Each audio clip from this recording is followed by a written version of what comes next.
Hello and welcome to my channel. I hope you enjoy this story. I'm going to try and upload a new story each day. The Spectral Sculptor of the Old Braiding Waxworks. Holly had always been drawn to the Isle of Wight. Its windswept cliffs, ancient forests, and charming villages seemed pulled from the pages of an old fairy tale. But her fascination had a singular focus: the old braiding waxworks. Abandoned for decades, the dilapidated museum was a labyrinth of forgotten history and eerie silence, its once famous wax figures left to gather dust and decay. Holly's curiosity wasn't just about the place, it was about the man behind it. Edgar Braiding, the sculptor whose skill turned wax into lifelike replicas, had vanished mysteriously in 1923, the same year his waxworks closed under strange and sinister circumstances.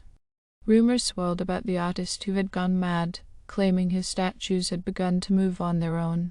With her background in art restoration and a fascination with the macabre, Holly saw an opportunity.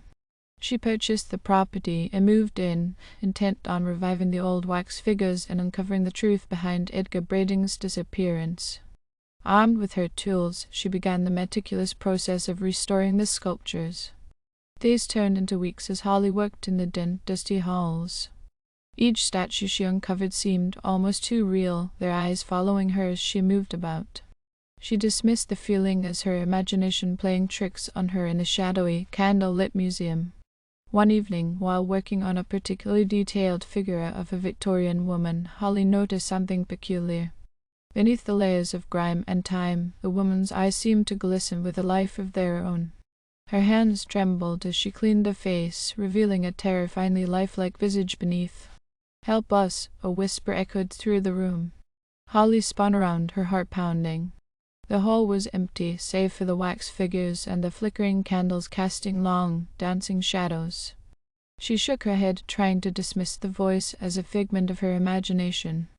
That night she dreamt of Edgar Braiding. He was in his workshop, surrounded by wax figures, his hands covered in blood.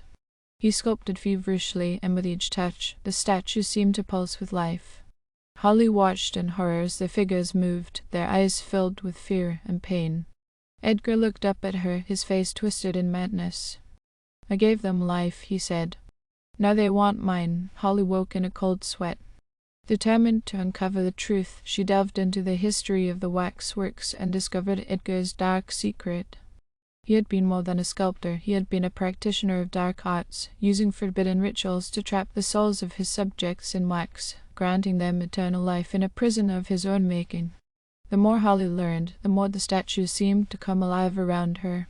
She began to hear whispers and footsteps when she was alone, and she could feel eyes watching her every move. The statues' positions would change subtly when she wasn't looking, their expressions growing more desperate.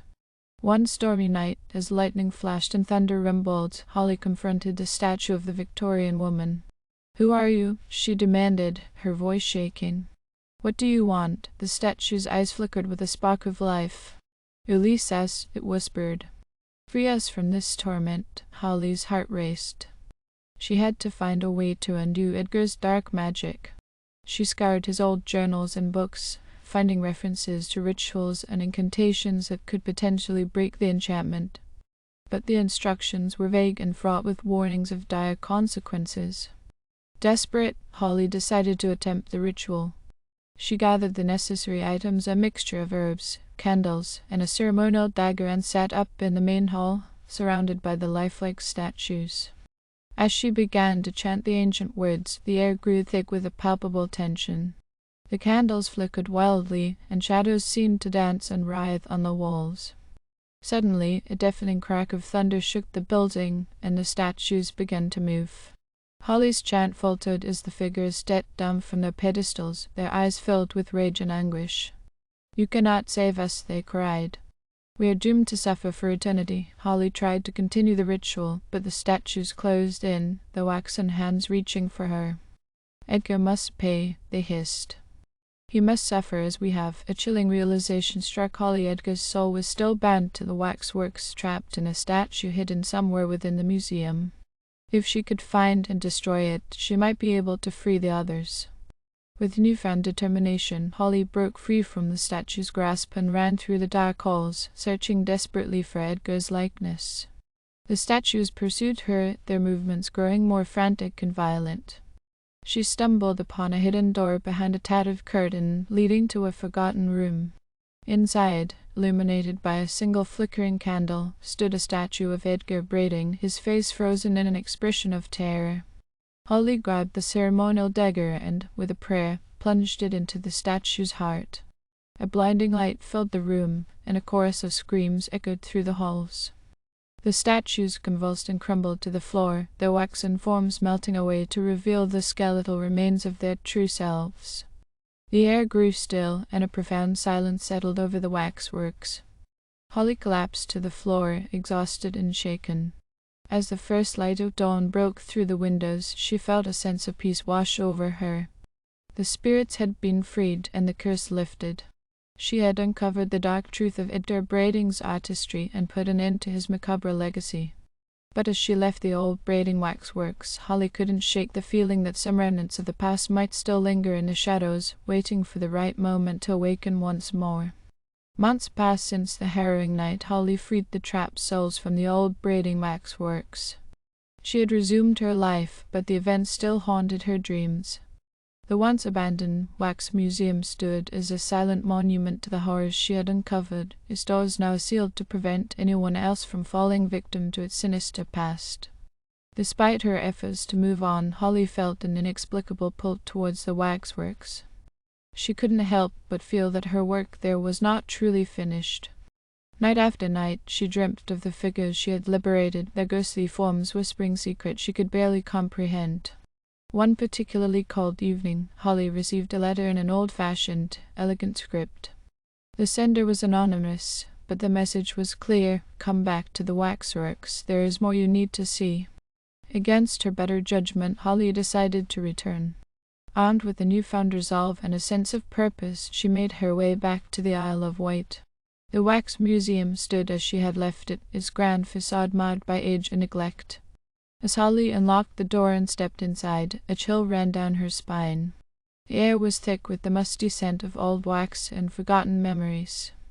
She navigated through the darkened corridors, her flashlight casting long, eerie shadows on the walls. In the main hall, where she had performed the ritual, the melted remnants of the statues lay scattered across the floor. Holly's eyes were drawn to a single, untouched pedestal. It was empty, yet it seemed to call to her. Approaching cautiously, she noticed a small, intricately carved box at its base. The box was adorned with symbols she recognized from Edgar's journals. Her hands trembling, Holly opened the box to reveal a collection of old photographs and a journal bound in cracked leather. The photographs depicted the wax figures as they once were, each one eerily lifelike. But it was the journal that caught her attention. It was Edgar Brading's personal diary, detailing his descent into madness and the dark rituals he performed. As she read through the journal, Holly discovered the full extent of Edgar's experiments. He had not only trapped souls, but had also attempted to create new life from wax. His final entry spoke of a masterwork, a statue so perfect it could transcend its inanimate state and live as a human. The key to this transformation lay in a hidden chamber beneath the museum, accessible only through a concealed door in the floor of the main hall. Determined to uncover the truth, Holly searched for the hidden door. She found it beneath a loose floorboard, just as the journal described. Taking a deep breath, she descended into the darkness below. The underground chamber was vast, its walls lined with shelves filled with jars of preserved specimens and arcane artifacts. In the center of the room stood a single, life-sized wax figure covered by a tattered sheet. Holly approached it cautiously and pulled the sheet away, revealing the most lifelike sculpture she had ever seen. The figure was of a young woman, her expression serene and lifelike.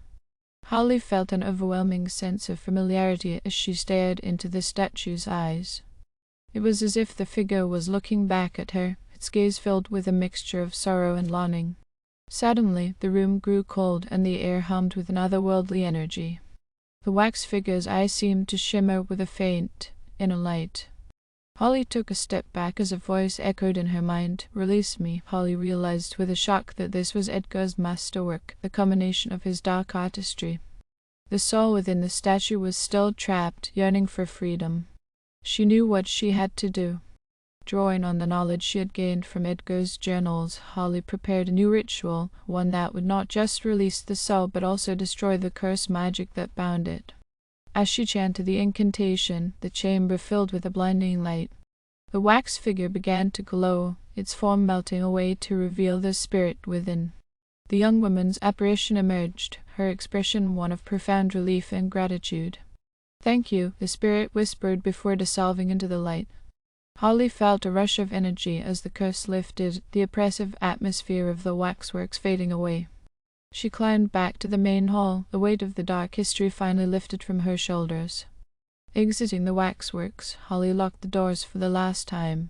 She knew that the building would remain a silent relic of the past, but its power had been broken. As she walked away, the first rays of dawn broke over the horizon, casting the Isle of Wight in a warm, golden light. Holly knew her life would never be the same, but she felt a sense of closure and peace. The spirits of the old braiding waxworks were finally at rest, and she could now look to the future, free from the shadows of the past. Thank you for listening. I hope you enjoyed this story. Please don't forget to like, and even better, like and subscribe. Thank you very much, and I hope you have had or have a great day.